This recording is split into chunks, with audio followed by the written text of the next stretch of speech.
한 해가 시작이 되었습니다. 보다 더 정확하게 우리가 표현한다면 1년이라고 하는 기회, 1년이라는 달란트가 여러분과 나에게 주어진 거예요.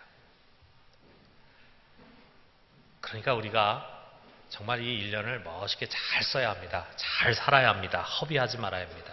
어떻게 살아야 우리가 잘 살 수 있을까? 그래서 이번 한 주간 우리 새해 특별 새벽기도 가운데 우리가 어떻게 해야 잘 살 수 있을까라고 하는 것을 가지고 말씀의 조명 아래서 우리가 한번 비춰보도록 해요. 그래서 오늘 먼저 그 첫 시간으로 우리가 생명의 시작과 삶의 목적, 그것이 무엇이냐? 보다 조금 근본적인 문제겠죠. 이런 것을 한번 나눠보도록 합시다. 우리 신약에서는 성령이 교회를 세웠습니다. 그런 것처럼 구약에서는 이스라엘이라고 하는 나라, 공동체를 세웠잖아요. 광야 교회라고도 하죠. 그런데 그 이스라엘의 시작이 무엇이냐면 출애굽입니다. 출애굽이 없었다면 이스라엘이라는 것이 세워질 수가 없어요. 그래서 이스라엘의 시작은 출애굽이고 그 출애굽의 중심은 유월절입니다. 그 유월절에 어린 양이 희생되면서 이스라엘이 태어난 거예요. 자, 이처럼 우리들에게도 생명의 시작이 있습니다. 우리가 언제 엄마의 뱃속에서 낳았느냐 하는 그 시간을 말하는 것이 아니라 우리 생명의 시작은 거듭남이 바로 우리의 생명의 시작이에요. 여기 17절에 그 말씀을 하고 있습니다. 자, 우리 같이 한번 읽어봅시다. 그런즉 누구든지 그리스도 안에 있으면 새로운 피조물이라 이전 것은 지나갔으니 보라 새 것이 되었도다. 그리스도 안에 있으면 우리는 다 새로운 피조물이에요. 이전 것을 묻지 않습니다. 이전 것이라는 건 우리 육신에 속한 거 묻지 않아요. 여러분, 우리들의 이야기는 혈액형이 뭐냐, 그리고 어느 지역 출신이냐, 어느 부모 밑에서 태어나서 교육을 받았느냐, 어느 학교 출신이냐, 또 어떤 경력과 스펙을 갖고 있느냐, 이런 거를 묻는 게 아닙니다. 이런 거는 다 옛사람의 이야기고 세상 사람들에게 중요한 내용일 뿐이에요. 우린 더 이상 그런 육신의 외모를 따라 사람을 판단하거나 자기 자신을 판단하려고 하지 않습니다. 그래야 합니다. 여기 16절에 변화된 새로운 사람들이 어떻게 생각이 달라지고 삶이 달라지는가 나오잖아요. 그러므로 우리가 이제부터는 어떤 사람도 육신을 따라 알지 아니하노라. 비록 우리가 그리스도 육신을 따라 알았으나 이제부터는 그같이 알지 아니하노라. 여러분, 이 세대가 육신의 외모를 추구하고 그것을 가지고 사람을 판단하는 그런 가치관에 의해서 움직여지는 세대잖아요. 그 속에서 우리가 정말 이런 것에 영향을 받지 않고 우리 1년 동안 여러분이 우리 육신을 따라, 우리 외모를 따라 사람 판단하거나 그것으로 자기를 꾸미려고 하는 그런 잘못된 삶에 빠지지 않고 오히려 우리 속사람을 은혜 가운데 잘 세워갈 수 있기를 주님의 이름으로 축원합니다. 왜 우리가 더 이상 육신을 가지고 판단하지 않느냐? 그것은 우리가 새로운 피조물로 거듭났기 때문이에요. 우리는 새 사람들입니다. 옛사람하고 다릅니다. 이것이 우리의 시작이에요. 그렇기 때문에 우리는 아직 거듭나지 못한 사람과 삶의 방향과 목적이 같을 수가 없습니다. 그렇다면 그 거듭남이라는 게 뭐냐? 거듭남이라는 것은 우리의 옛사람이 죽고 새로운 피조물로 우리가 다시 태어나는 거예요. 옛사람이 죽어야 합니다. 왜? 그 옛사람은 실패한 인생이거든요. 죄와 허물, 부정과 불의, 이러한 것으로 오염이 돼버렸어요. 그냥 부분만 살짝 오염된 것이 아니라 전체가 다 오염됐어요. 우리가 이거를 신학적인 용어로 전적 타락이라고 말합니다. 우리 인간은 전적으로 타락이 됐어요. 그렇기 때문에 뭘 좀 더 개선하고 좀 더 도덕으로 순화시키고 이렇게 해가지고 하나님 앞에 바르게 설 수 있는 사람 만들 수가 없어요. 여러분, 우리 집에 행주가 있잖아요. 행주도 늘 빨았습니다. 또 때로는 그것을 삶아서 쓰기도 해요. 그런데 갑자기 방바닥에 뭐가 떨어져가지고 흘러가지고 급하게 그걸 닦느라 행주를 가지고 그걸 닦았어요. 행주가 뭐가 된 겁니까? 걸레가 된 거죠. 그러면 걸레가 된 그거를 다시 빨아가지고 행주로 쓰는 사람이 있습니까? 그걸 삶아가지고 쓰나요? 걸레는 행주가 될 수 없어요. 왜? 걸레는 너무 더러워졌거든. 이렇게 전적으로 오염이 된 거는 우리가 버려야 합니다. 버리고 새로운 행주를 꺼내와야 돼요. 그런 것처럼 여러분과 나의 옛사람은 전적으로 타락했기 때문에 죽어야 돼요. 근데 우리가 행주는 버릴 수 있지만 우리 옛사람은 우리가 죽일 수가 없어요. 우리 힘으로는 안 됩니다. 그렇기 때문에 우리가 할 수 없어. 그래서 예수 그리스도가 이 세상에 오셔가지고 그 옛사람을 죽이기 위해서 모든 사람을 대표해서 죽었습니다. 모든 사람 대신해서 죽었어요. 그래서 결국은 예수님이 죽었지만 하나님 앞에서는 모든 사람이 다 죽은 것입니다. 여러분, 우리 중보기도단 있잖아요. 여기 이제 중보기도단 열심히 헌신하시는 분들이 있는데 1년에 한 번 저희들이 중보기도단 헌약식을 갖잖아요. 중보기도단원들이 다 나오지만 모든 사람들이 다 그 서약을 읽는 게 아니에요. 대표 한 사람이 나와서 그 서약을 읽어요. 그렇지만 그 한 사람만 서약하는 게 아니에요. 그 대표가 나와서 서약함으로 모든 중보기도 단원들이 다 같이 서약하는 거예요. 이와 같아요. 이 우리 대표성의 원리잖아요. 여기 14절에 바로 그런 말씀이 소개가 되고 있습니다. 우리가 생각하건대 한 사람이 모든 사람을 대신하여 죽었은즉 모든 사람이 죽은 것이라. 이게 영적인 원리입니다. 모든 사람, 그 속에 여러분과 내가 다 포함이 되어 있어요. 우리가 다 옛사람이 죽었습니다. 그리고 예수님이 부활하심으로 우리가 죄와 사망과는 전혀 이제는 상관이 없는 새로운 피조물, 새로운 생명으로 다시 태어나게 된 거예요. 이게 여러분과 내가 예수를 믿고 경험하는 가장 큰 변화입니다. 우리는 새로운 피조물이다 이거죠. 바로 여기가 우리 생명의 시작이에요. 이것을 위해서 꼭 있어야 됐던 것이 뭐냐면 예수 그리스도의 십자가예요. 예수님이 죽으셔야 됐잖아요. 그래야 우리 옛사람이 죽을 수 있었잖아요. 그 십자가, 그것이 여러분과 나의 2013년 올 한 해의 삶의 근거입니다. 그렇기 때문에 여러분, 성찬식이 뭐예요? 그리스도의 십자가의 죽음을 우리가 기념하는 거잖아요. 기억하는 거잖아요. 그것은 우리의 삶의 근거, 생명의 시작을 우리가 기억하는 것입니다. 이스라엘 사람들에게 유월절이라고 하는 것이 이스라엘의 시작을 기념하는 것이에요. 너무나 중요한 절기입니다. 그런 것처럼 우리들에게 이 성찬은 우리의 생명의 시작, 삶의 근거를 기념하는 너무 중요한 것입니다. 그래서 우리가 매달 우리 삶의 근거를 기념하고 또 기억할 때 우리 신앙이 살아있는 신앙이 되는 거예요. 근데 여러분, 우리의 생명이 태어난다는 거, 이거 참 신비로운 세계 아닙니까? 우리 자녀가, 어린 아이가 태어나는 것도 참 우리 인간이 경험할 수 있는 것 중에서는 가장 신비한 세계 중에 하나다, 이렇게 생각이 돼요. 근데 아이가 탄생하는 과정, 생물학적으로도 여러 가지 설명할 수 있겠지만 그 아이가 탄생하는 과정에서 가장 중요한 게 뭘까? 그거는 다름이 아니라 엄마의 희생과 사랑입니다. 우리 엄마 되신 분들은 벌써 다 느끼실 거예요. 그 아이가 벌써 들어서는 순간부터 고난이 시작되는 거예요. 입덧. 정도의 차이는 있죠. 어떤 분들은 입덧을 적게 하고 가지만 어떤 분들은 입덧이 아주 심하잖아요. 입덧 심한 사람들은 정말 걱정됩니다. 저러다가 과연 애를 낳을 수 있을까 할 정도로 제대로 먹지도 못하고 하여간 구역질하고 이렇게 하잖아요. 근데 그런 과정을 거쳐야 합니다. 그러고 나면 배가 또 이렇게 남산 만큼 불러오면은 얼마나 불편합니까? 그 과정을 다 거치고 마지막에 가서 그 아이를 세상에 내보내면서 갖는 해산의 고통, 그거는 엄마의 희생이면서 엄마의 사랑이에요. 그 엄마의 희생과 사랑을 통해서 아이가 태어나는 거예요. 여러분, 우리가 거듭나는 것도 마찬가지입니다. 거듭나는 것을 우리가 교리적인 과정으로 설명할 수도 있겠죠. 언제 거듭나느냐, 어떻게 거듭나느냐, 여러 학자에 따라서 이견이 있을 수 있어요. 그런데 그게 중요한 게 아니에요. 우리가 거듭나기 위해서 꼭 필요한 게 뭐냐면 바로 그리스도의 희생과 사랑입니다. 십자가는 우리를 새로운 피조물로 거듭나게 하기 위한 해산의 고통의 장소예요.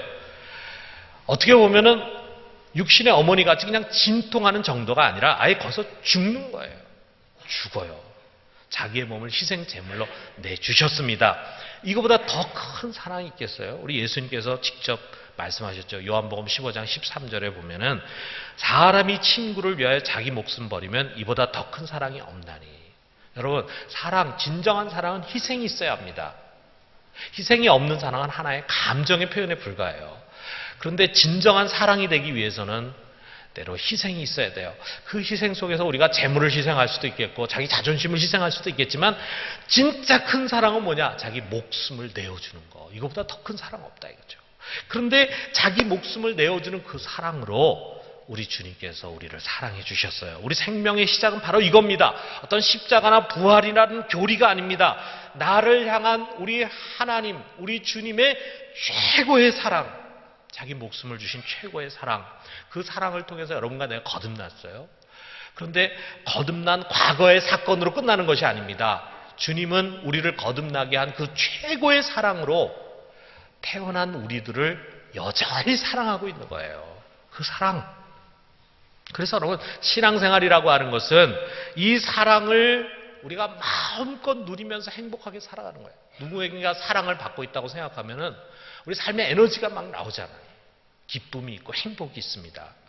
그런 것처럼 이 지고의 사랑을 우리가 깨닫고 체험하고 누리고 하면서 행복하게 사는 게 신앙생활인데, 유감스럽게도 대부분의 성도들이 그 사랑의 만분의1도 느끼지 못해.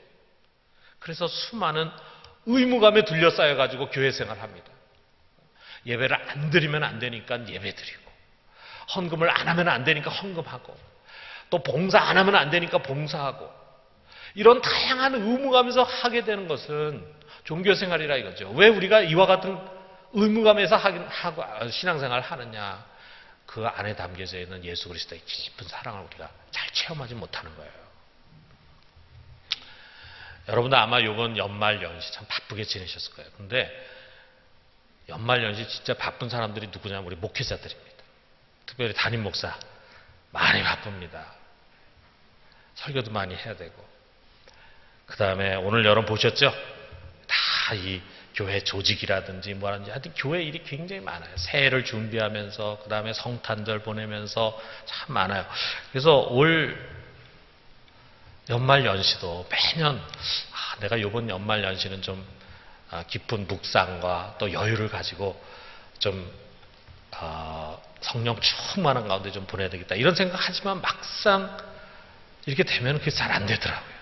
오늘 연말 연시도 아주 분주하게 보냈는데, 그러다가 이제 이번 주간에 좀 조용한 그런 묵상할 수 있는 시간을 갖게 됐습니다. 이 교회 일도 많고 설교할 것도 많고 막 한 해 교회 조직 막 이런 것에 골몰하다 보니까 예수님을 잊어버려요. 예수님을 잊어버려요. 예수님 잊어버리면 안 되는데, 더더구나 목사가 예수님 잊어버리면 안 되잖아요. 근데 예수님 잊어버려요.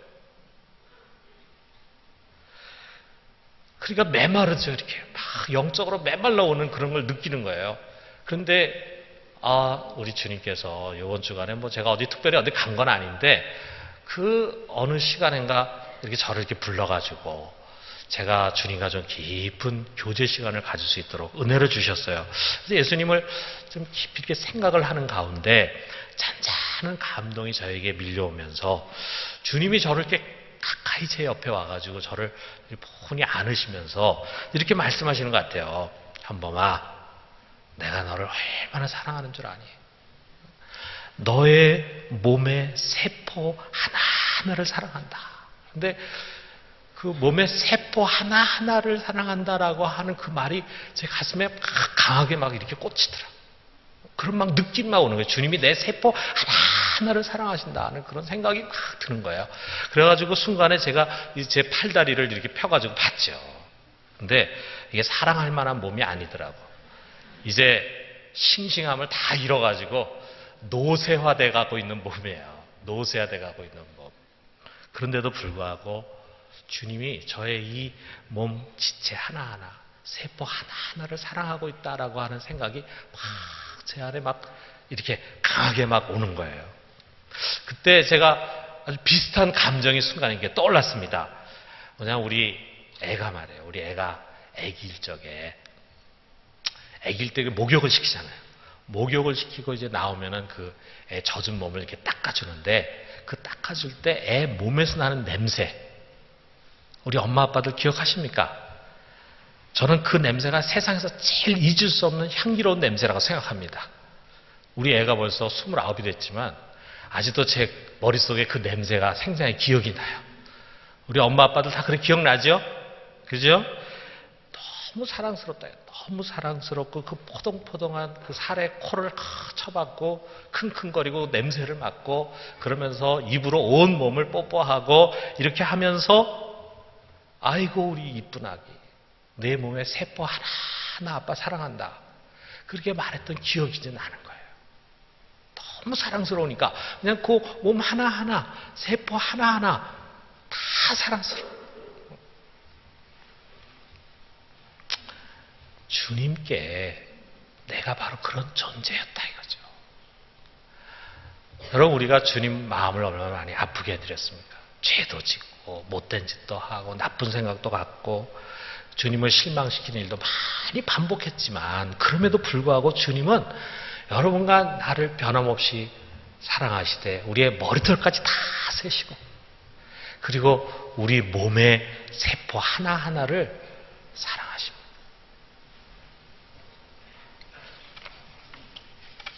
그런데 제가 우리 아이의 그 몸의 세포 하나하나를 사랑하는 그 사랑의 감정이 주님이 나를 사랑하는 것이 이런 건가 보다 이렇게 느끼는 순간에 또 내가 아이에게서 느낀 사랑과 주님이 나를 사랑하는 그 사랑은 비슷한 것 같지만 진짜 다르다 하면서 다시 한번 또 깨달았어요. 뭐냐? 아빠인 나는 우리 애를 위해서 사실 희생한 것이 별로 없습니다. 수고는 했지만 노력했죠. 그래도 저도 애 낳는데 고생 많이 했습니다. 옆에서 그거 도와주느라 그 입덧하는 거 그 옆에 다 챙겨주느라 때로는 짜증내는 거 다 받아주느라 우리 아빠들도 고생 많이 합니다. 그렇지만 우리가 무슨 희생을 하냐 이거예요. 대신 얻어받은 적도 없죠. 대신 수치와 모멸을 당하는 그런 자리에 선 적도 없죠. 더구나 뭐 대신 죽임을 당한 그런 것도 없잖아요. 우리가 우리 애를 사랑하지만 그 아이를 위해서 자기 목숨까지 내준 그런 경험 없잖아요. 그러나 주님의 사랑은 그런 수준이 아니라요. 내가 잘못해가지고 내가 맞아야 하는 그 자리에 주님이 대신 마셨잖아요. 얻어마셨잖아요. 채찍질 나가고 주먹으로 맞고 뺨으로 맞고 주님이 잘못해서 맞은 게 아니잖아요. 내가 맞아야 할 자리에 그분이 서셨습니다. 내가 모멸과 침뱉음을 당해야 할 그 자리에 그 부끄러운 자리에 주님께서 나를 빼시고 대신 그 자리에 주님이 서셨어요. 그래서 침뱉음 당하고 멸시를 당하고 부끄러움을 당하고 수치를 당하는 일을 그분이 묵묵히 담당하셨어요. 내 죄 때문에 내가 마땅히 매달려야 할 그 십자가 형틀에 아니다 넌 여기 내려와 있어 하고 주님이 올라가셨어요. 대신 올라가셔서 그분이 그 위에 매달리셨습니다. 왜? 나를 사랑했기 때문에. 나는 우리 딸을 그 정도로 사랑하지 못했습니다. 내가 우리 아이를 위해서 그 정도 희생한 적 없습니다. 그런데 우리 주님은 나를 위해서 그 희생을 감수하셨어요. 정말 주님은 내 뼛속까지 내 머리털 전부 나의 세포 하나하나를 사랑하십니다. 여러분 우리가 말이죠. 참 이 주님이 우리에게 주신 그 사랑의 무게를 전부 느낀다면 우리 결코 가만히 있을 수 없을 것 같아요. 마음이 감동이 밀려오고 그리고 눈에 눈물이 맺히고 가슴에 뭔가 이런 것이 울컥 올라오면서 벌떡 일어나고 싶을 것입니다. 여기 14절에 있는 말씀처럼 그리스도의 사랑이 우리를 강권하신도다 그랬어요. 강권한다라고 하는 것은 어딘가로 몰고 간다는 말에 드라이브 해간다는 거예요. 어디로 우리를 몰고 갑니까? 이 사랑을 우리가 체험하게 되면은 주님을 위해서 살아야 되겠다는 열정으로 우리를 몰고 가는 거예요. 그래서 우리 15절에 있는 말씀처럼 우리가 됩니다. 우리 같이 한번 읽어봅시다.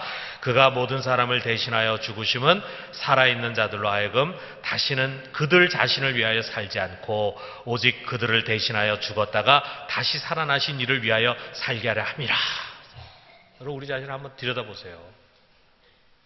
예수를 믿고 난 다음에도 우리의 모습을 가만히 관찰하면 우리가 얼마나 뼛속까지 자기 자신을 위해 살아가는 이기적인 존재인가 하는 거 압니다. 불쑥불쑥 우리의 이기적인 모습들이 드러나잖아요.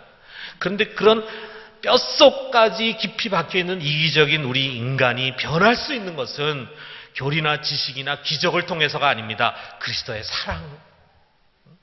그 진실한 사랑을 깨달을 때, 그 진실한 사랑을 알아갈 때 나를 대신하여 죽었다가 다시 살아나신 예수 그리스도, 오직 그분만을 위해 살고 싶은 열정이 우리 속에서 불듯이 일어나는 거예요. 올 1년을 나를 위해 살지 않고 내가 그분을 위해 살아야 되겠다. 그분을 위해서 뭔가 하고 싶어요. 작은 물질이라 드리고 싶어요. 뭐 누가 어떻게 해라 그래서 의무감에 사로잡혀서 하는 게 아니에요. 정말 드리고 싶어요. 늙은 몸으로라도 봉사하고 싶습니다. 힘이 없고 재주가 없어도 그분의 몸된 교회를 세우는 일, 그 나라를 세계 속에 확장하는 그 일에 헌신하고 싶어요. 삶의 목적이 달라지는 거예요. 삶의 목적이. 무엇이 우리로 하여금 삶의 목적이 달라지게 하느냐? 예수 그리스도의 사랑입니다. 내가 가지고 있는 많은 것 중에 조금 덜어서 드리는 그런 것이 아니라, 그런 희생 없는 사랑, 그런 것으로는 양이 안 차요. 그런 거 해가지고 내가 주님 사랑했다는 생각이 나질 않아. 그러니까 이삭을 바치는 아브라함처럼, 마지막 남을 떡을 드린 사렙다 과부처럼 우리 주님은 여러분과 나의 희생이 담긴 소중한 사랑을 받아야 할 분입니다. 정말 우리 주님 시시하게 사랑할 그런 분이 아니에요. 왜? 그분이 우리를 시시하게 사랑하지 않았거든요. 다 내주면서 사랑했거든요. 그런데 그런 사랑 우리가 받았는데 우리가 어떻게 그분을 시시하게 사랑할 수 있습니까? 줘도 되고 안 줘도 되는 걸 가지고 어떻게 그분께 드릴 수 있습니까? 해도 되고 안 해도 되는 일을 가지고 어떻게 그분께 봉사한다고 말할 수 있겠어요? 어떻게 자기 자신을 위해 살아가는 그런 모습으로 주님을 섬긴다고 할 수 있겠어요? 여러분, 사도 베드로가 그런 사랑에 감동했기 때문에 자기 몸을 순교의 제물로 드리지 않았습니까? 베드로만이 아니라 요한도 그랬고 바울도 그랬고 모든 사도들이 다 순교의 제물이 됐잖아요. 그리고 2000년 기독교 역사 속에서 수많은 성도들이 줄지어서 즐거이 자신을 드림으로 주님 사랑했어요. 그리고 우리도 그 대열에 끼는 것입니다. 영광이에요. 영광. 우리가 남은 평생 나를 위해서 모든 것을 희생하신 그 주님, 여전히 나를 사랑하시는 그 주님, 그 주님께 사랑과 헌신을 돌려드릴 수 있다면 그것은 우리의 기쁨입니다. 영광입니다. 그렇다면 여러분, 우리가 주님을 위해서 살아야 되는데 주님이 어떻게 하면 주님이 가장 기뻐하실까? 우리가 이걸 한번 고민해 봐야 되지 않겠어요? 정말 주님 사랑한다면. 종종 이제 우리 교우들하고 식사를 하게 되잖아요. 뭐 개업 예배를 한다든지 또는 제가 신방을 간다든지 또는 뭐 식사 약속을 해가지고 이렇게 하게 되면은, 특별히 우리 교회 이제 나온 지 오래 안 되시는 분들은 미리 저하고 식사하기 전에 다 이렇게 순장이라든지 집사를 통해서 이렇게 정보를 얻습니다. 그냥 목사님 뭘 좋아하시는가, 어떤 음식을 안 드시는가, 이런 거를 이제 먼저 다 이제 캐치를 해가지고, 그래서 이제 식사 초대를 하죠. 그러면 저는 식사 자리에 앉으면 그 얘기를 꼭 하시더라고요. 제가 목사님, 순장님 통해서 알아봤는데 목사님 이런 거 잘 안 드신다 그럽니다. 뭐 이런 거 별로 안 좋아한다 그럽니다. 그래서 일로 모셨습니다. 이런 얘기 하면은 저는 뭐 음식을 먹기 전에 벌써 그 정성에 감동이 되는 거예요. 만약에 저를 식사 자리에 초대하면서 인삼을 잔뜩 넣어가지고 잘 삶은 백숙, 그 다음에 닭도리탕, 그 다음에 깐풍기, 이런 거를 주 메뉴로 식탁 위에 올려놓고 목사님 이 음식 만드는데 고생 많이 했습니다. 마음껏 드십시오. 이러면은 제가 그 정성에 감사하지만, 그날은 제가 정말 순교하는 심정을 가지고 식탁에 앉아야 할 것입니다. 여러분, 우리가 참 사랑을 표현하고자 하는 그 대상이 무엇을 좋아하고 기뻐하는가 하는 것을 알려고 하는 것, 그 자체가 사랑이 아니겠어요? 여러분, 우리 주님이 어떤 음식을 좋아하실까? 물론 주님은 모든 음식을 다 즐겨 드시겠지만 그래도 주님이 특별히 좋아하는 음식이 있을 거라 이거예요. 기왕이면 우리가 주님께 주님이 더 특별히 좋아하는 음식을 대접해 드리는 게 주님에 대한 사랑 아니겠어요? 주님이 가장 좋아하는 메뉴가 이겁니다. 여러분, 여기 18절과 19절 우리가 마지막으로 한번 같이 읽어봅시다. 18절 19절 시작. 모든 것이 하나님께로서 났으며 그가 그리스도로 말미암아 우리를 자기와 화목하게 하시고 또 우리에게 화목하게 하는 직분을 주셨으니 곧 하나님께서 그리스도 안에 계시사 세상을 자기와 화목하게 하시며 그들의 죄를 그들에게 돌리지 아니하시고 화목하게 하는 말씀을 우리에게 부탁하셨느니라. 그렇습니다. 여러분, 한 마리의 길 잃은 양을 찾는 것보다, 집을 나간 탕자가 돌아오는 것보다 주님을 더 기쁘시게 할 수 있는 것은 없습니다. 주님이 이거 제일 좋아하세요.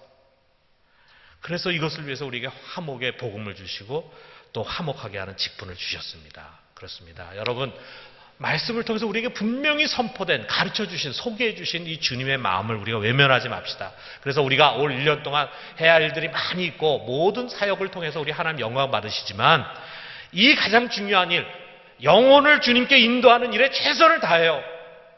우리 부산중앙교회 온 교회가 올 1년 동안 사람 살리는 일에 좀 앞장서요. 주님께서 우리 교회에 주신 첫 번째 비전이 뭡니까? 영혼을 구원하여 제사 삼고잖아요. 이 첫 번째 비전, 영혼을 구원하여, 이거 우리가 충실하게 하자고요. 그래서 우리 주님이 부산중앙교회를 통해서 가장 기뻐하시고 영광받는 한 해가 되기를 주님의 이름으로 축원합니다. 우리 같이 기도합시다. 하나님 아버지,